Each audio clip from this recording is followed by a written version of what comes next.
name's Jim Ludis, and I'm a stranger to most of you, but I am the new director of the Pell Center here at Salve Regina University, and it's my pleasure to welcome you to this first lecture in this year's Pell Center lecture series. I've been on campus for about 2 months, and it's been a pleasure to meet some of you, and I hope to meet all of you in the days and weeks and months that follow. I'm thrilled to be here at Salve and to be at the Pell Center in particular. Football coach Barry Switzer once famously quipped that some people were born on third base and went through life thinking that they'd hit a triple.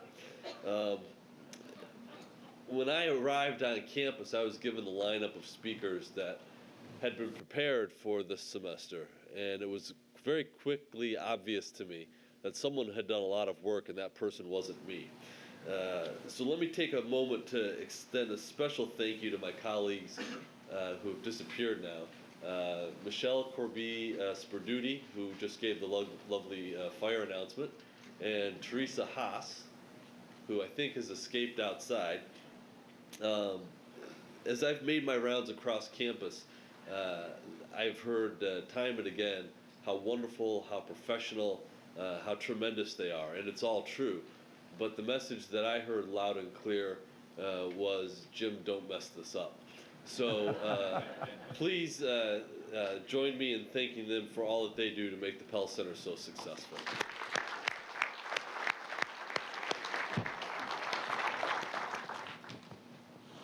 I'm going to introduce our speaker in just a moment, but let me just say a very quick word about the program here. Our speaker is going to deliver his presentation. We'll have a few minutes of Q&A. When that happens, this is old hat to all of you, but it's new to me, so bear with me. We're going to have a couple of folks with handheld microphones. If you have a question, please raise your hand. We'll identify you. Wait for the microphone to come over. If you could be so kind as to introduce yourself, that would be wonderful, and then get to your question.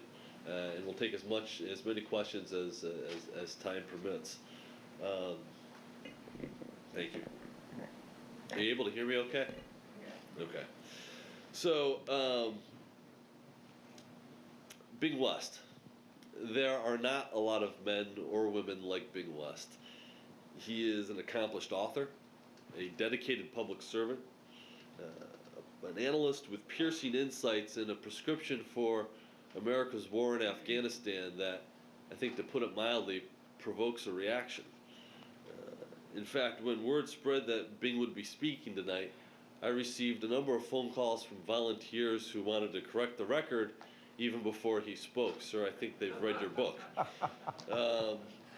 I also received an email from one friend who had spent the last couple of years in Afghanistan working for Generals McChrystal and Petraeus with the kind of respectful scorn that I think is really only reserved for people who have effectively and courageously challenged an existing orthodoxy.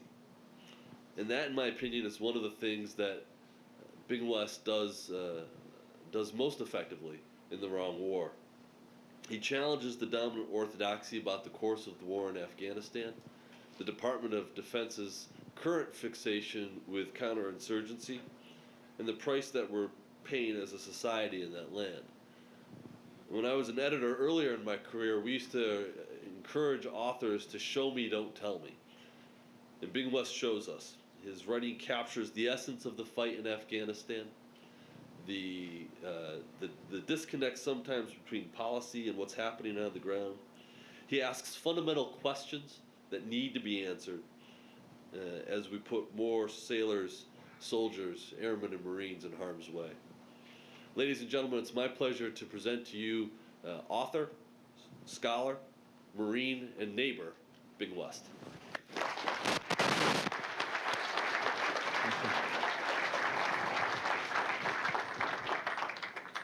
Thank you, Jim. Ladies and gentlemen, what I'd like to do this evening is to see if I can get my PowerPoint slides to work, which will be a challenge, and if I succeed in doing that, everything else will go smoothly after that. And what I would like to do more than anything else is to explain why I called my latest book The Wrong War, and simply lay out what the war looks like to somebody who's, I spent 4 years over there now and made about a dozen trips. And I spend my time at the platoon level because I'm very suspicious of people of my own age once they become generals. And they know that I look with a jaundiced eye upon a system that begins with the notion that you're fighting a war, and you're fighting a war with 20 and 24-year-olds, and they report to the platoon, that reports to the company, that reports to the battalion, that reports to the brigade, that reports to the division, that reports to the corps, that reports to the general, who tells you how wonderful everything is going. Because if each group at every level is only 5% optimistic, then by the time the top general is explaining to you why he's winning the war, you are 75% away from what began at the bottom level. And we have had 10 general officers in charge in 10 years in Afghanistan, and every one of them has won the war. And so as a result, I entitled my book The Wrong War, and what I'd like to do is bring you through what the war looks like and how I reached that conclusion. And the fundamental question of how I got there is very, very simple. I felt that the Boston Red Sox needed some help. So being prescient and being out in front of everybody else, I managed to go over to Afghanistan to persuade the Afghans and later the Pakistanis, when I went up to the mountains, that they too should join Red Sox Nation. And I was doing so well that this one day I was literally in the middle of nowhere. Rudyard Kipling had a wonderful line once, east of the sun, west of the moon. And that was in an area called Turkmenistan, but which unfortunately is very close to Afghanistan. What he meant by that was, once you're out there, you've left this planet. And so I happened to be out with a very tough young Marine sergeant by the name of Kite Lighter, and we've been on patrol for about 4 days, and we came across the Kuchi tribe. Now, the Kuchis are famous throughout Pakistan and Afghanistan because it's like the Comanches of 100 years ago, still roaming, but instead of having horses, they have their camels. And no one, not the Taliban, not Al-Qaeda, not a government, no one fools with the Kuchis. Wherever they go, people just give them room. They move in caravans of about 500 to 1,000. They'll stake out an area, they'll stay for about a month living on the plains, the camels will fatten up, then they'll wander on again. And so we happen to come in. Well, we got to the outskirts and I saw these camels and I turned to Kite Lighter and I said, Kite Lighter, you gotta do me one big favor. I want a picture of me on a camel in order, swap, okay, out, in order to bring it home to my grandchildren. So Kite Lighter, being a Marine, walked up to the chief with his rifle and said, hey, chief, pointed to the camel, pointed to me. And the chief, who's standing there in black, had no choice but to put me on the camel, allow me to get up. I got my picture taken, at which point the chief had it, being a Comanche kind of tough guy and not being ordered around by anybody, and so he turned around and goosed the camel.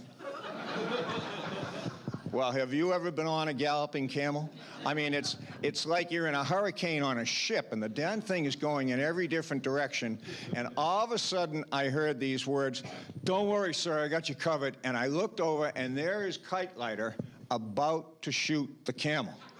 And this thought flashed through my mind, and the headline would be, foolish reporter, former Marine, on camel, shot by another Marine somewhere in Afghanistan. And fortunately, when the chief saw that he was about to lose a camel, he reached up, grabbed him, and allowed me to get off, and then we went our separate ways. After that, I thought I knew everything about Afghanistan there was to know. So for the last 4 years, I've been over there, and part of Afghanistan is exactly the way you see it in the postcards. In this particular picture, you're up at about, I was up at about 10,000 feet, and I was looking at other mountains that were 16,000 feet higher, 16,000 feet at the top. And this map pretty much explains everything about Afghanistan.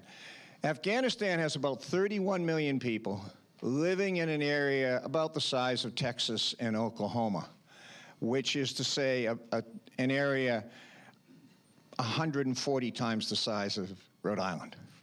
And the dilemma that you have is that these are several tribes, but the two dominant tribes, the Tajiks and the Pashtuns, vehemently dislike one another. But the Pashtuns believe, and that's the deep red along the border, and to the right is Pakistan. The Pashtuns, 13 million of them in Afghanistan, and about another 13 million in Pakistan. The Pashtuns believe, number one, that there should be a new country called Pashtunistan, which would be half of Afghanistan and half of Pakistan. So they fought several wars before we ever got involved over that issue. But the second thing is they're absolutely convinced that God has given them the right to be in charge of all the other tribes. Needless to say, the other tribes aren't well wishers toward the Pashtuns. And so when the war in the mid-90s was going among all the warlords, and what had provoked that was that in order to get the Russians out of there, when they invaded in 1988, that we, the United States of America, gave approximately over 4 years $1 billion to the Mujahideen Holy Warriors. But we had very little to do with the Mujahideen directly. All of our money had to go through the Pakistanis. And so the Pakistanis were able to manipulate, because the Pakistanis had this view of the world that India, their arch rival, who's over near the exit sign, was going to somehow pull an end run and come around and occupy Afghanistan. Therefore, in their view, the Pakistanis believed that they had to control Afghanistan. They believed this since 1947, when they received their independence. And so, in order to prevent this, they always want to manipulate whatever government's in charge in Afghanistan. So they thought they could control the Mujahideen and pick the winner among the Mujahideen, who would then become the government of Afghanistan, and they'd have a secure flank on their west, the Pakistanis would, because they just control everything. So they threw their help behind the Taliban, who were the most radical fundamentalists.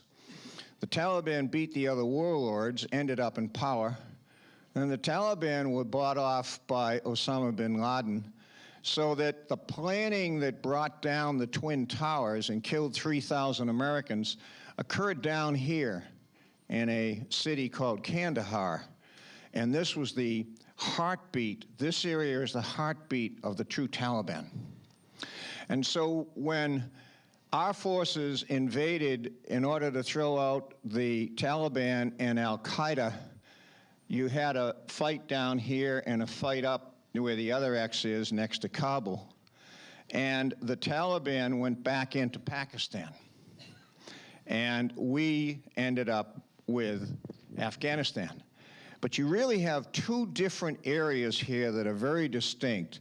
The mountains and up in the north, where the first X is, and then down in the south in the valleys, which is much more like Vietnam. So I'd like to show you what happens up north and then what happens down south. Now, when you're up north, you have this oxymoron that it's pastoral hostility, a great place to die. When you first look at it and you're up there in the mountains, you think, this is a Swiss postcard. This is precisely what Switzerland must be like. And there's only one problem, that everyone up there is trying to kill you. And you have what I consider to be an unbridgeable culture. I was up in a place called the Corn Gal that's famous because they made a movie about it called The Restrepo and a book called War by Sebastian Junger. And after several days of fighting, I said to the captain who was up there, I said, hey, Skipper, you know, I'd really like to see these people who are shooting at us. He said, no problem, sir. We'll get out and take a look at them. So we went out of our outpost and went down to the mosque, and here they all were. And I took this picture, and I thought the bespeckledness of the picture illustrates what we're trying to do. You're dealing with people who are hurtling headlong into the 9th century, whose set of values, tribalism, religion, and frame of reference on the world are so far apart than ours that there's no way you really can bridge. And as a result, you have a new kind of war that I think is going to exist from now on, with the exception of China. And that is that no one's ever going to wear a uniform when they fight the United States of America again. You wear a uniform when you fight the United States of America, and the war is going to be over in about a month or less. But if you don't wear a uniform, you turn our own values against us. Now, consider that. If you don't have a uniform, American culture has trained us such in our society and our set of values that you're perfectly safe. We're not going to do anything. And so I took this picture of a group, and the captain said to me, and I'll show you what happened, he said, sir, this is the enemy. We know they're the enemy, they know they're the enemy, and there's not a thing we can do about it except for those tiny moments when they decide to show us that they're the enemy. The rest of the time, because they're civilians, there's not a thing we can do. And as a result, up in the north, the wonderful mountains are really, every valley is a death trap. And consider if I said to any of you, regardless of your background, I said, my name is Ben West, and I have a group of wagons, and the year is 1865. And you all want to go to California. I don't know why, because California is where all the lemmings go before they leap into the sea. It's, you know, but regardless, you all want to go there because you're probably from Rhode Island, so you're going to establish another leftist colony on the other side. So if you're going to go, I'll take you. And I said, you know, all you have to do is join my wagon trains, and we're going to go right through those valleys and right out the other side, the Sierra Madre Mountains. And you say, okay, fine. Reasonable price. And then I tell you one other thing. I said, now, we do have one little problem. There are some Indians called Apaches, and they're somewhere between us and where we get to the other side, but don't worry, we'll just go down the valleys. And intuitively, most of you would say, stop. This guy's out of his mind. If he thinks I'm going to join him and go along that valley floor when I don't know where the Indians are. That's the essence of the problem we have up north. Mountains everywhere, and if you make the mistake of going into any one of those valleys, there's a tribe in there, just like I showed you, that's just looking for a fight, and there's nothing you can do about it until they walk out of wherever the mosque is, go up into the hills where they keep their rifles, and shoot at you. And then if you try to come after them, they just put the rifles down and come back down into their villages. We cannot close with the enemy when you're in the mountains, because now all Americans wear about 80 pounds of armor. Armor has a good point and a bad point. I'm not a big believer in it. But you will be court-martialed if you don't wear your armor. I mean, consider how the United States has evolved. We now hold not only life precious, but we believe there has to be a regulation for everything. None of your children can get on a bus without having somebody else on the bus get off the bus, look under the bus, walk all the way around the bus, hold up traffic for 15 minutes for one person, then say, okay, you're safe. We've taken that same sort of mentality and put it into our military, because they're a little bit older, but you still have the same mentality. And as a consequence, everyone has to wear very heavy armor at all times. Well, these mountains go up. When you're out there, you're expected to climb 2,000, you start at 6,000 feet, and you're expected to climb to 8,000 feet, and then back down the other side. The Pashtuns, those men that I showed you, aren't wearing any armor. And even if they were, they're in 3 times better shape than we'll ever be because they walk everywhere for their entire lives. But when we have to put the armor on and they don't, well, they probably move about 4 times faster than we. So you can never catch them. So what you do is you put up outposts. We had something like, last year, 2 years ago, we were up to something like 120 of these outposts up in the mountains. And every outpost holds about a company, about 80 to 100 men. And you can't really see it from this angle. I took this picture, but you're already up 6,000 feet. And you see you're surrounded by other mountains still looking down at you. And then what happens is that wherever you look, there's another hill. So here's the barbed wire. You can look down, then you can look out, and you have this little postage stamp in the middle of the mountains. And then you're dealing with people who haven't had any outside contact for 1,000 years and are perfectly happy that way.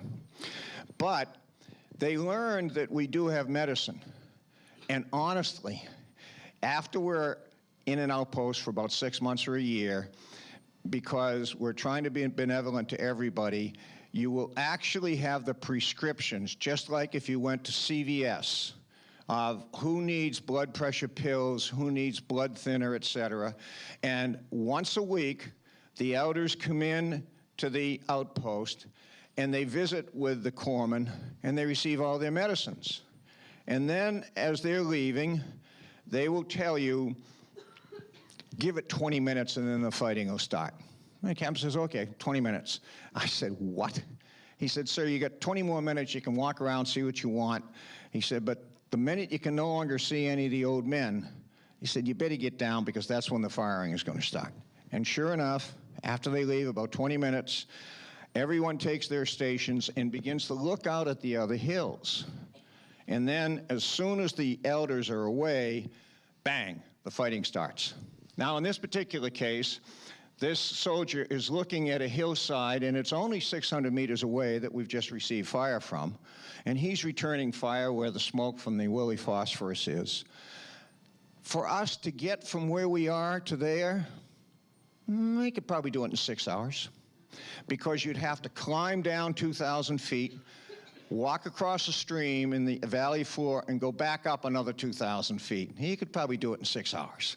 So you have this standoff that can literally, in my judgment, go on forever. And I had one of the pictures earlier. This man, while he was still alive, was one of the men whose picture I had taken when we were down there. And two days later, he was killed by another company, and he was about 18 miles away. And everyone really, we all marveled at that. Because 18 miles away, he had walked those 18 miles in 2 days to get into a gunfight. And the interesting thing is that the headband he had on was very typical of what you find when you shoot them. And the headband basically was from the Koran. And they have a purifying ceremony they go through the night before the attack. And they say, I'm about to die, etc. And they psych themselves up for the attack. You're dealing with very dedicated people. And as a result, when you have what are called shuras, or meetings with the village elders, this is what it looks like.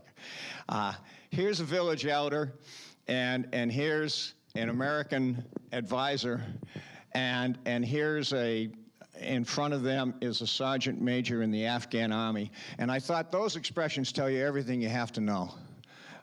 Look at the huge skepticism on the part of the advisor who had been there for a year, and look at the glum expression on the elder's face. The advisor had just offered him. He said, "You want some books for your school?" And the elder had said, "Man, I don't need books for my school." "Well, do you want some blankets for the winter?" "Nah, I don't want any blankets for the winter." And so we were just sitting there, and the American said to me, he said, I can sit here all day. He said, and then he turned to the man, and he said, "You think I'm going to get shot at?" And notice they're holding a shura with their backs to the wall. and that is a very thick stone wall, so they couldn't get shot while they're sitting there talking to one another.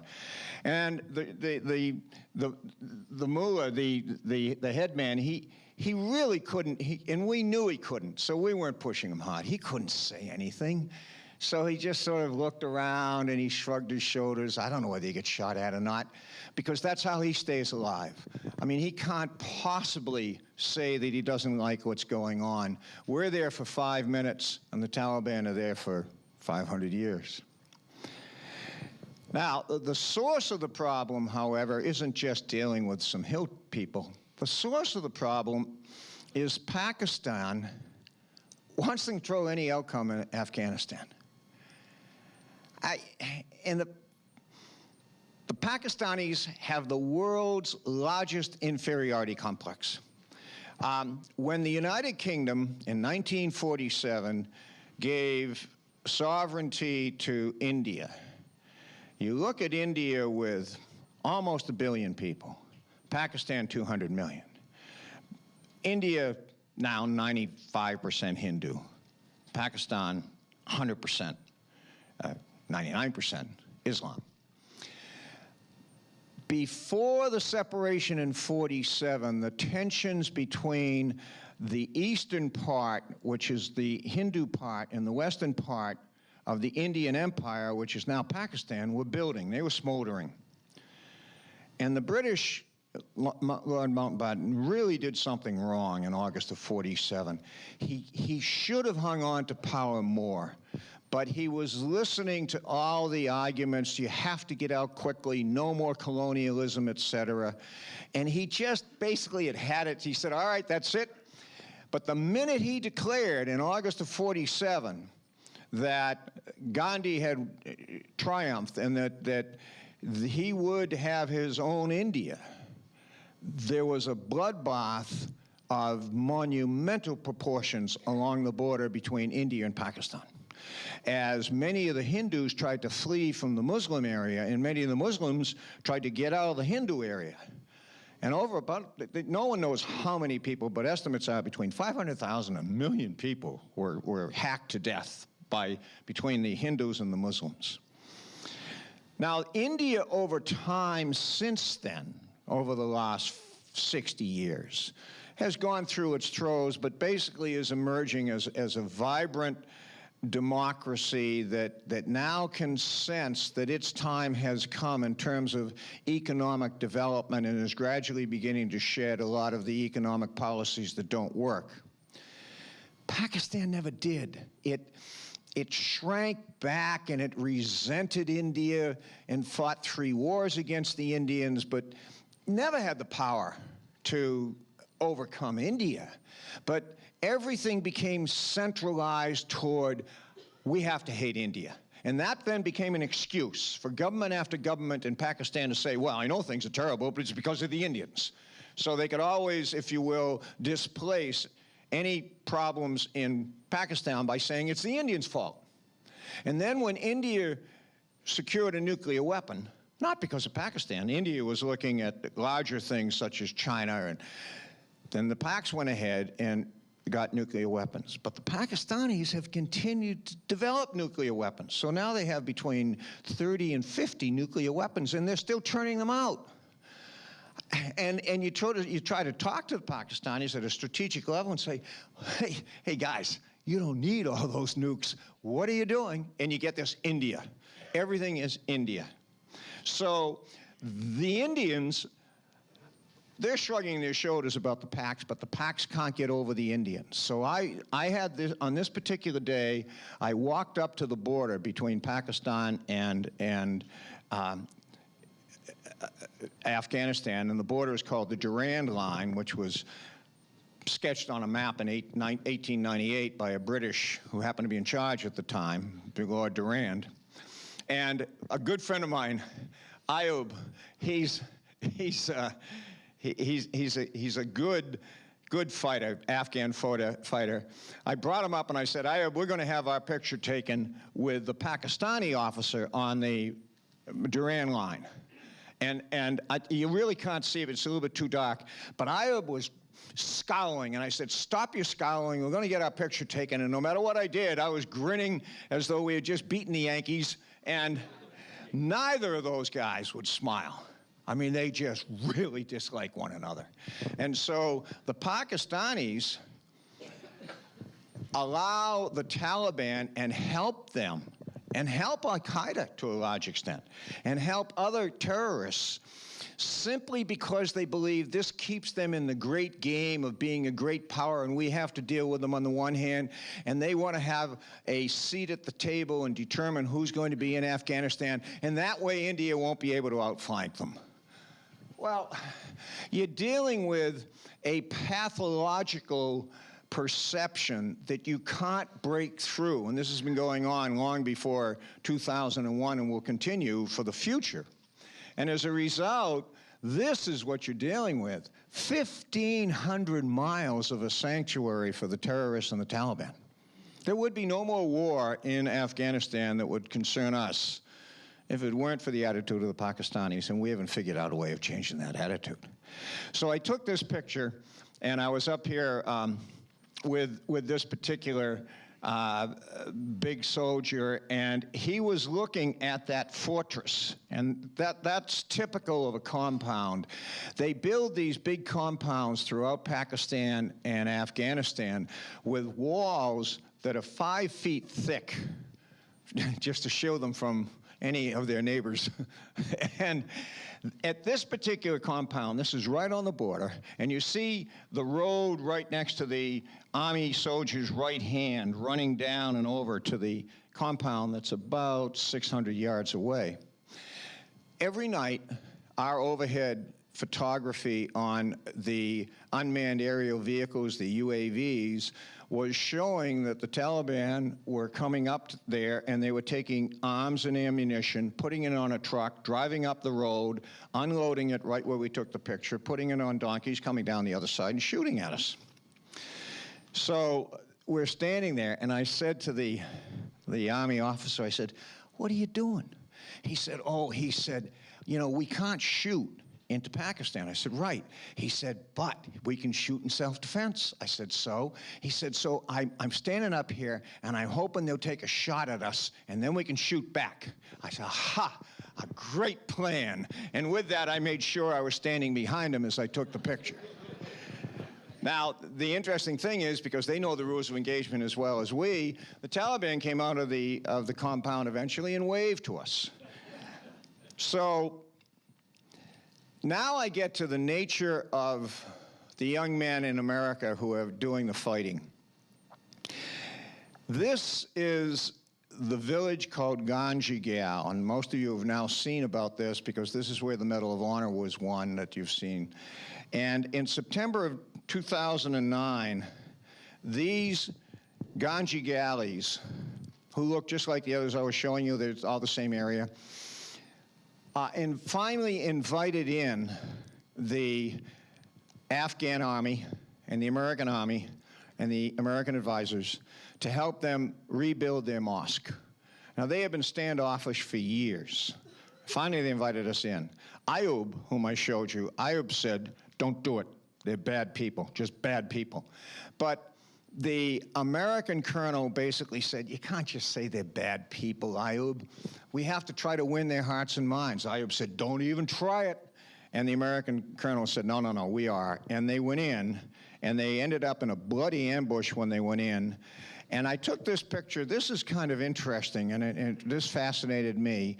You're moving toward the village, and behind our Humvee, look at this. These are boys. Their average age, I'd say, is 12 to 14. And you see the size of those rocks? I mean, they're really, really muscular young men. They had pulled all those rocks from the side of the road and put it on the road behind us to trap us.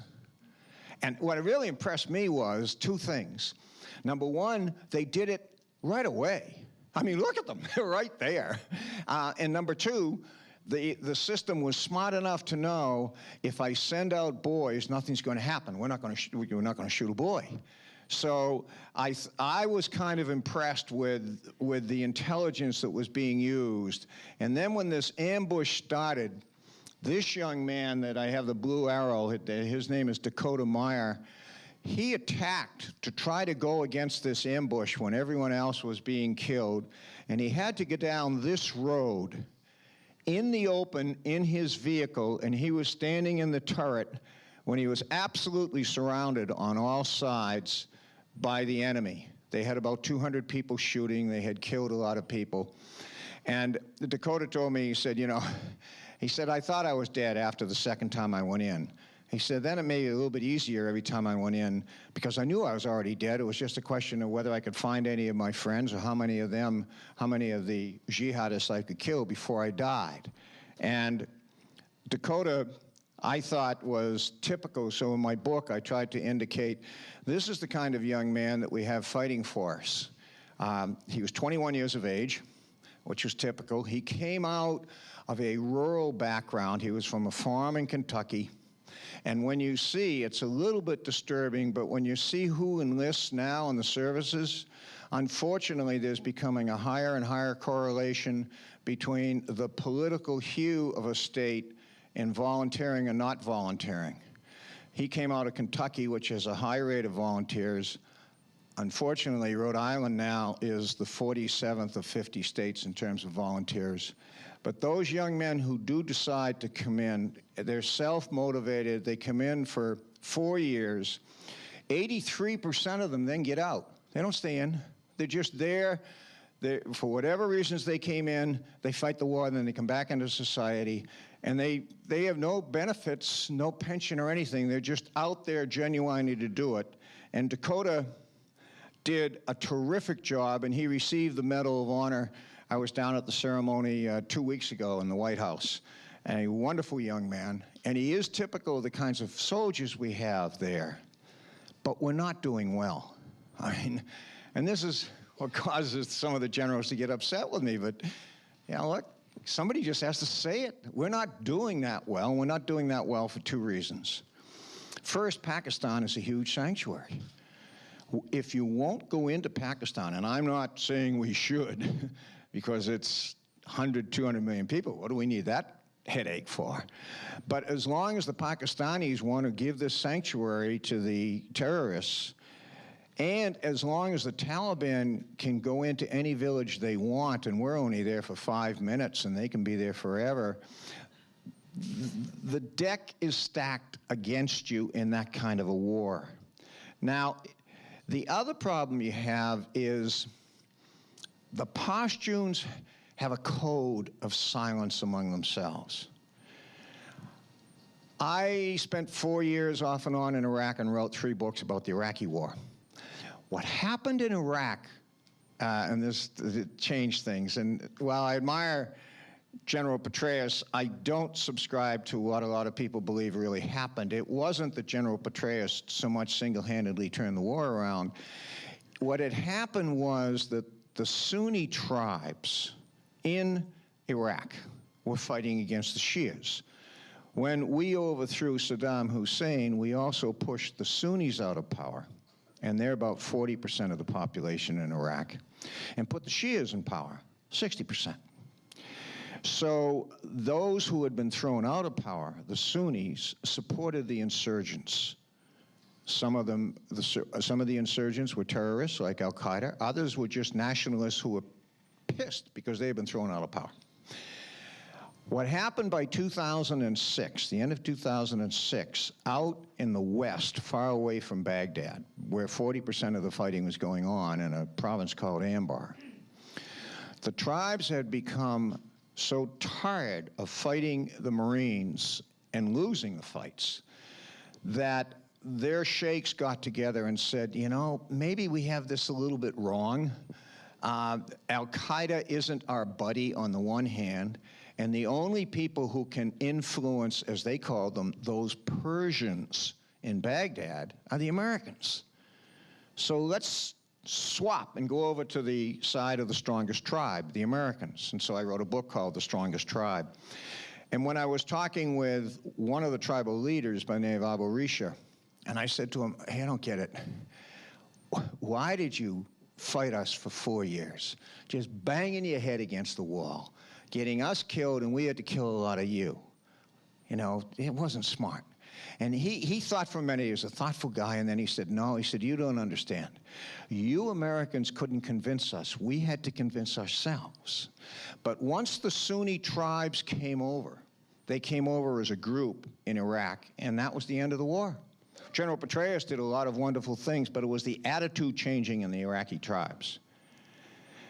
The tribes, especially the Pashtuns in Afghanistan, having come to that conclusion, the Pashtuns are fragmented because of their territory.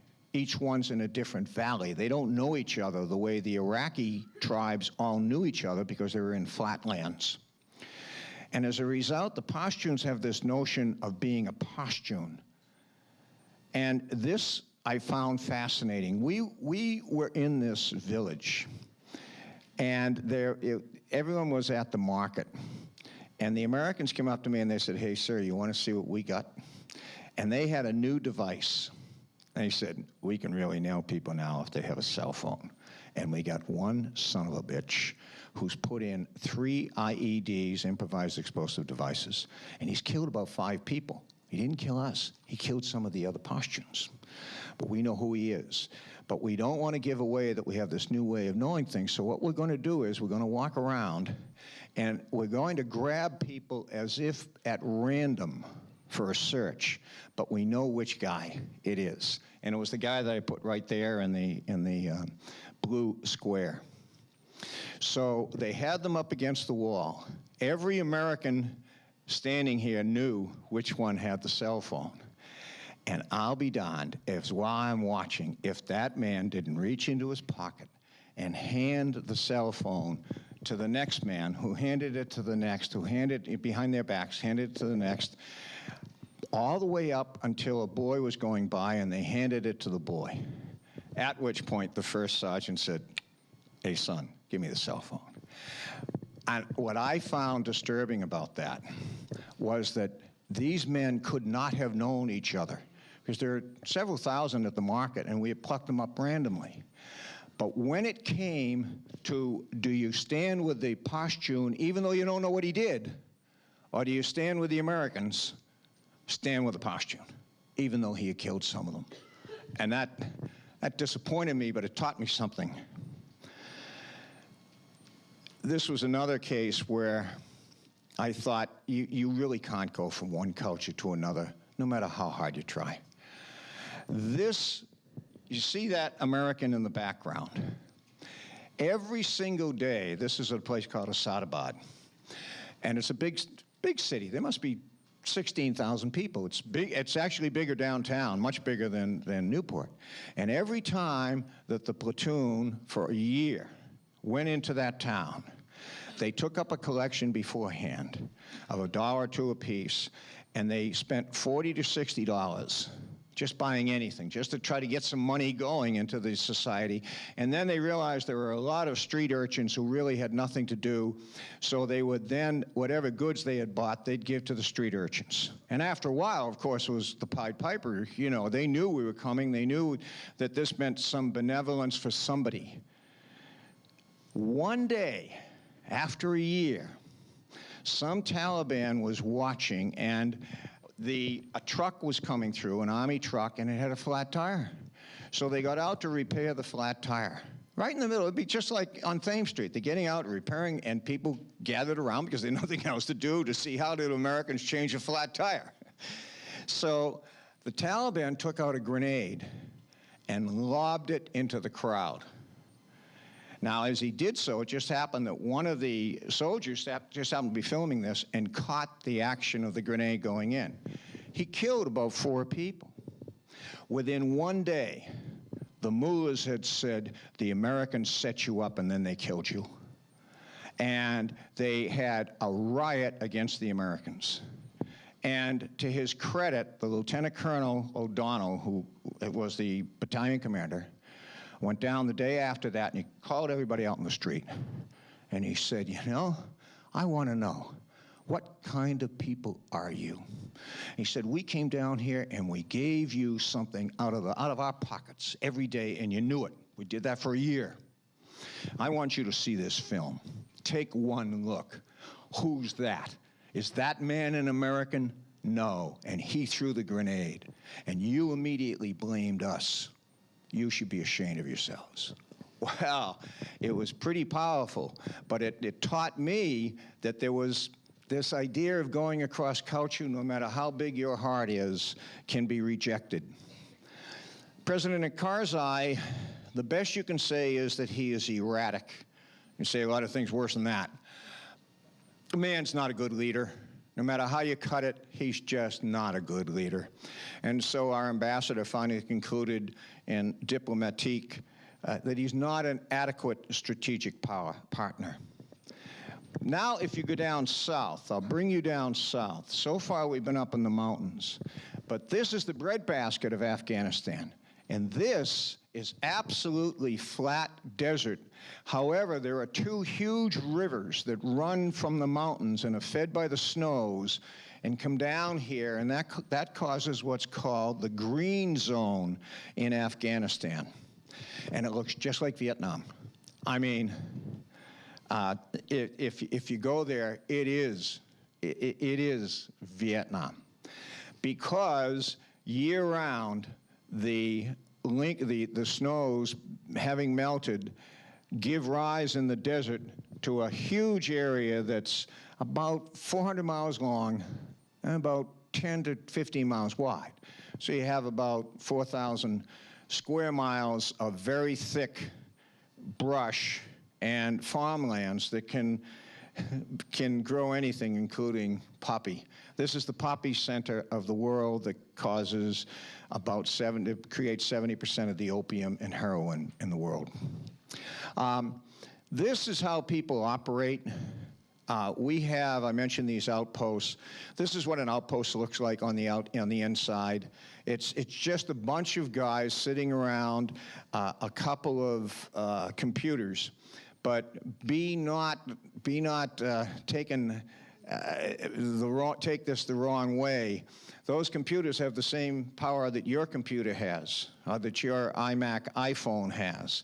And that means they can pull down Google Earth anytime and look at anything. And all of them are connected to our aircraft, I'll show you in a minute, so that they can see anything that an aircraft is seeing.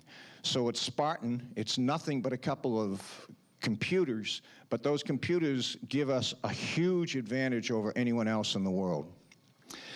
When you go out on patrol down in the south, everything is flat, people will say we've made some inroads against the poppy, so maybe it's no longer 70% of the tilled fields, maybe it's 50%, but I was just over there. The last 3 trips I just came back 2 weeks ago, but the last 3 trips I've done down south, it's still poppy land. And this is what poppy looks like when it starts to grow. It just looks like a wild weed. And you notice that everyone stays in single file, and I'll show you why. That's because of all the mines. And this is how the Marines live when they go out in the field. Now, I did have a funny clip, but the movie didn't come through. But I was out there for a while, and a couple of the interpreters came up to me, and they said, "Sir, can we speak to you alone?" I said, "Sure." And they said, "We know you are much older, and therefore there has to be a reason that you're here. And you say you're a writer, but everyone seems to know who you are. So we'd like you to carry back a message." I said, "Well, what's that?" And they said, "You have lied to us. The United States Marine Corps especially has lied to us, and we are very hurt. We were very happy in our barracks in Kandahar. We had air conditioning. We had wonderful food." He said, "Then we were told that we were going to become the interpreters with a very tough fighting force." He said, "The United States Marines, and we would be going out with them." He said, "And we were very enthusiastic because they said they were much tougher than the Taliban." I said, "Well, that's true." the interpreter said, yes, but you didn't tell us that this is how we'd be living, and we eat plastic food, which are the MREs, meals ready to eat, and they do taste like plastic. And the interpreter said, and sir, we know. We know that your government knows, and we want to know, what is it the Marines did that was so bad they are being punished? And I thought, you know, he has something there. Now, I would like to show you what combat actually looks and sounds like. So this is typical combat when you're in the midst of it. Uh-huh.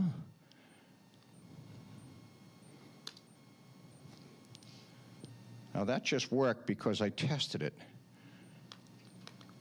All right, I'll come out of it.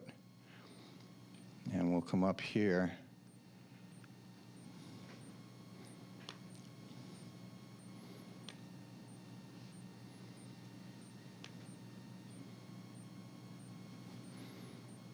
It should be playing now.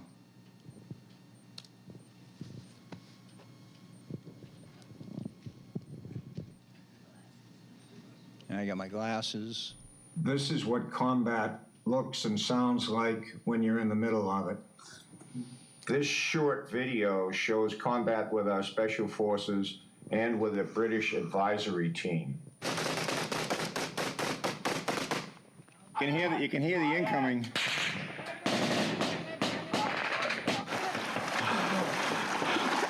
They're right in front of us. We got a one wall in front of us, and then an open field, and we're attacking in the northwest.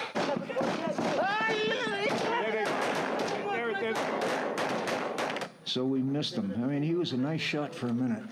Just cut round, we're going to cut round through there, through that entry and behind that mosque. Order out for Roger. No, Willie, you stay there. Pretty good fight. They're coming in from fire from the angle. Spread out!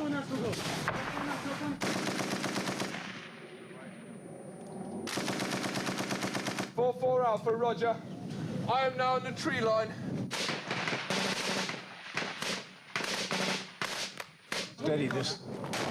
That was an RPG incoming. Here comes another one. Whoa, damn. Right over my head. Get yourself spread out, boys. Talib will pull out. Famous last words. Looks like they're hanging in there. Another RPG. Another RPG. Whoa! I want rapid fire onto those buildings there. OC's gonna move. Yeah. Okay, no, as he's doing that, spread out, mate. Yeah. Our gunships. Once the helicopter came on station, the Taliban ceased firing and the patrol withdrew. This is typical of the controlled chaos of combat. We were in the tree line to the left, and then we noticed that the Taliban were attacking from our right flank, so the British advisor had to shift the forces. Combat is confusing. You have to know what you're doing, and this advisor knew what he was doing. The essential dilemma that you bump into in this kind of thing is that the Americans know how to do this kind of fighting, but sooner or later we're going to have to turn it over to the Afghans, and they're the ones going to have to control firefights like that. And no one knows right now whether they'll have the capability and the willingness to do it or not. It's, as long as we're there, we won't know how this war is going to end up, because we're fighting it for the Afghans. And there are allegiances in this war that are beyond our ken. Here's an example. We're walking along on patrol, and you notice that every compound looks like this. And the walls are made of mud that has been caked for 400 years. So a tank cannot get through those walls. And there's a Taliban flag flying from the roof of this compound, and we're walking by it. And I said to the platoon commander, I said, hey, Jeff, what the hell, over? He said, oh, sir, he said, that's just the usual Italian salute. He said, we get that all the time. And I said, so what are you going to do? He said, we're not going to do a damn thing. He said, you go near that, there's going to be an IED somewhere that explodes. He said, we just ignore them, they ignore us. He said, now, if they make the mistake of shooting, he said, that's a different story. But he said, they fly the flags to indicate even though we're here, they're still here. IEDs, improvised explosive devices, cause about 65% of our casualties. This is an example of what happens when you bump into one. And here's another clip that I'd like to show you. This is a clip of a suicide bomber. This bomber was aiming for this group of Marines who were taking a picture just by accident, and watch how quickly it happens, and he missed them, and he killed 8 other people and badly burned about 12 other people. But it gives you an idea how insidious the suicide bomber is, because you have no idea who the bomber is. And if this doesn't work this way, I'll go the other manual way and get it. Here I go again.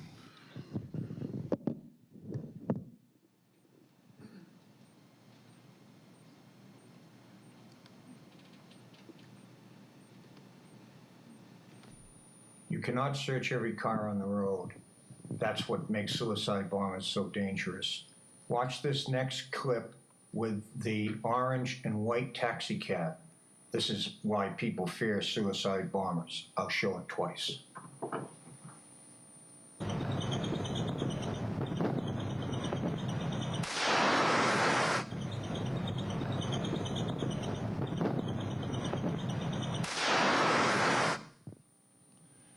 So you see what I mean? You're in the middle of traffic. No one has any idea who that one suicide bomber is, and boom, it just strikes, just out of the blue like that. So you're dealing with most of your casualties coming because of mines and suicide bombers. And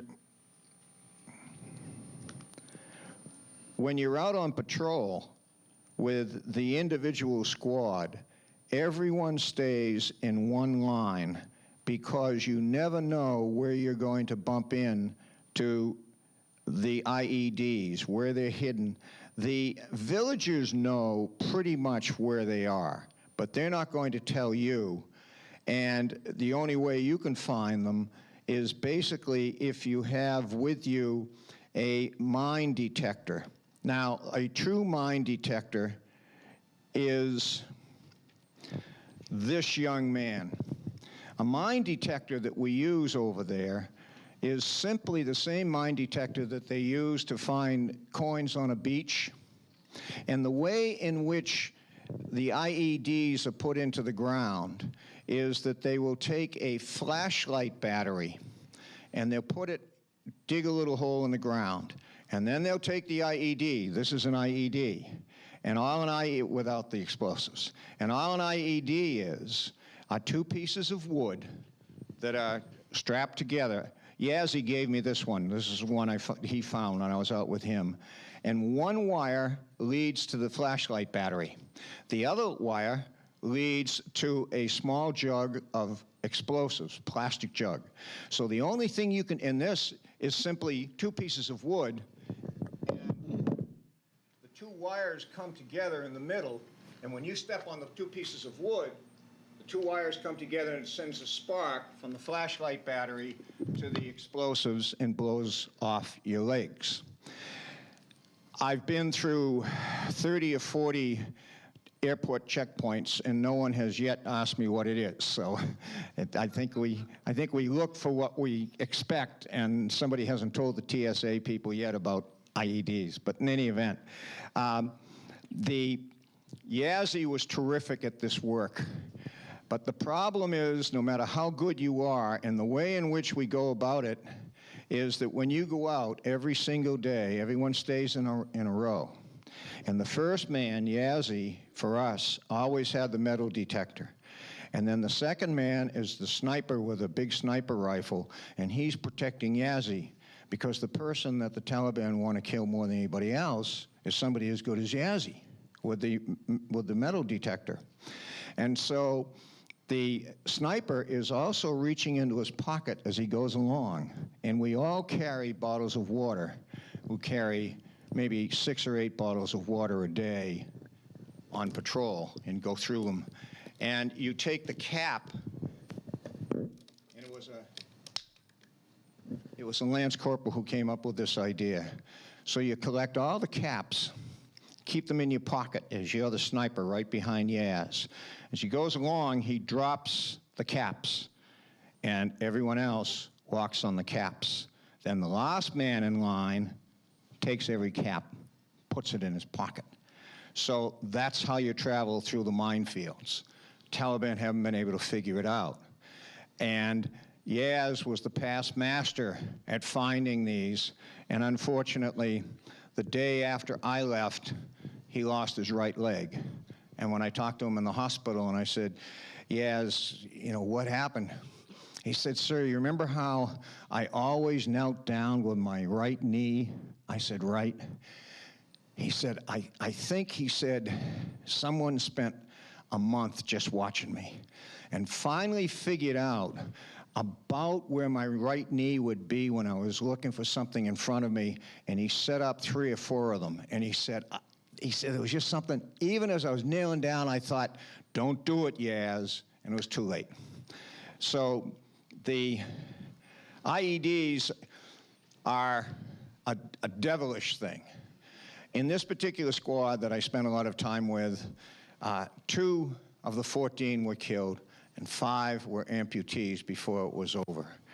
And trying to get these young men to smile is very difficult. I mean, there's a lot of hard bark on these young men by the time they're finished their tour. And I was talking with them, and I said, you know, and I spent enough time with them that they really knew me, and I said, look, guys, give it to me straight. If you had it to do over again, it's a shitty war. No one really cares anymore. I mean, would you do it? I asked 50 of the different Marines. Fascinating, 48 of the 50, given it a lot of thought, said, you know, sir, I'd still do it. So you get this sense that you're part of a tribe, and that's what drives them.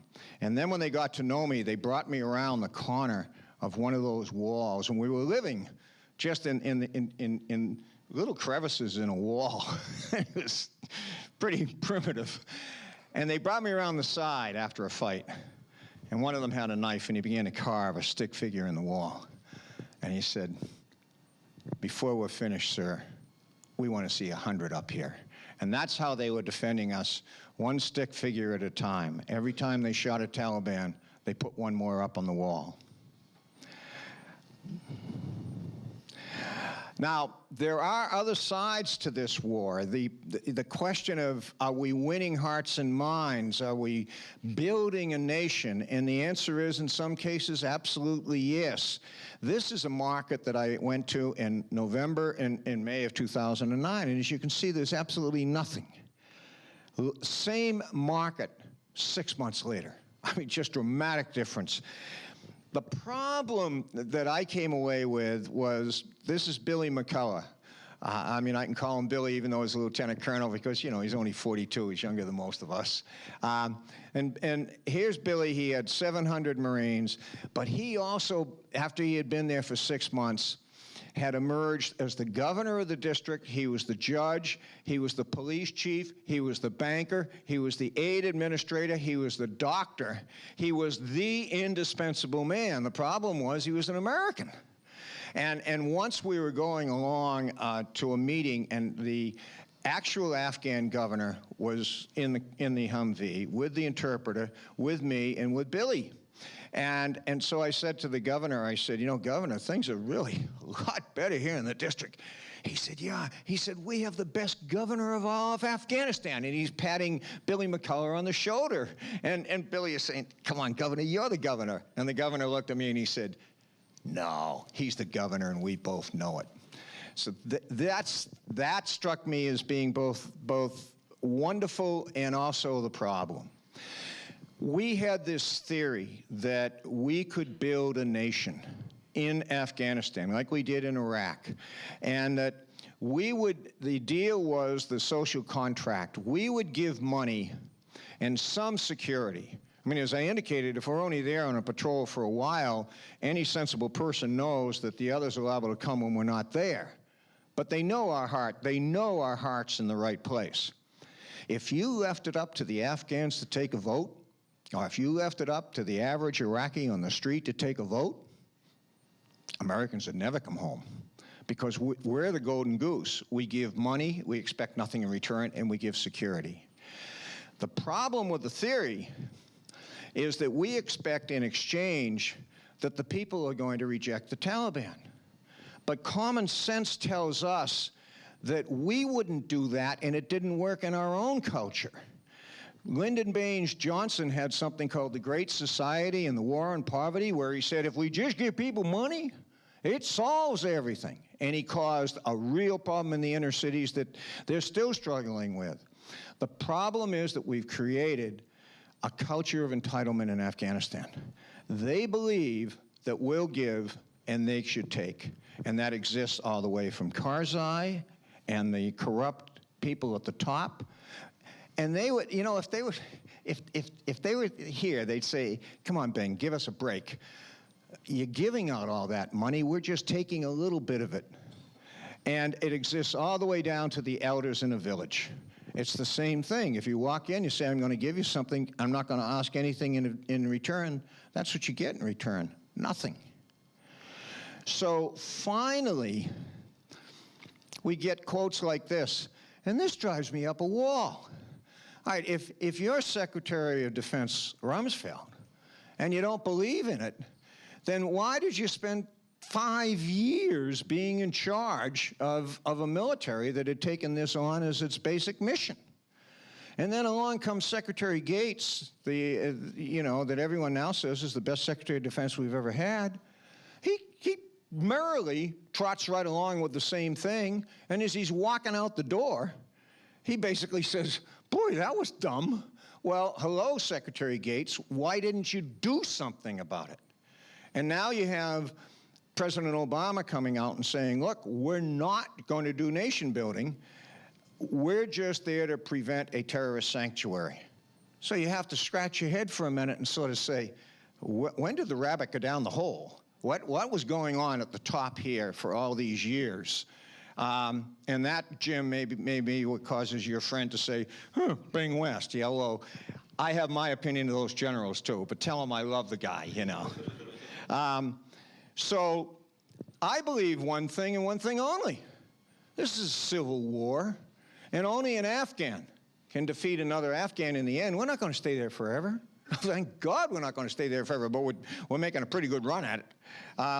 And advisors strike me as being the only sensible way we could do this, and just like we did in Vietnam with the advisory effort, but we're starting 10 years too late because every single battalion commander and general that we've sent over there wants to win. And when you think of that for a minute, that's a bad incentive system in a country like this, because they're going to try to do everything. They're going to try to be the administrators. They're going to try to be the judges. They're going to try to give the money. They're going to try to do every single thing they possibly can.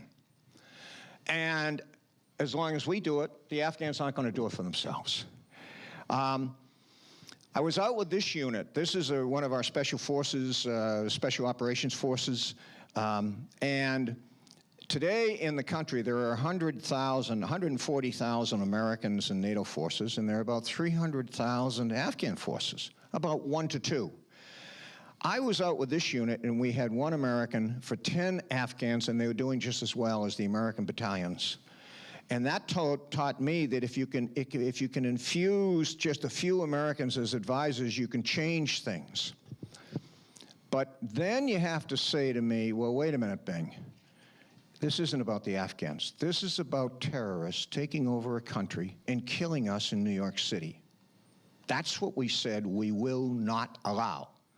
Fine. Fine. It cannot happen. This is why it cannot happen.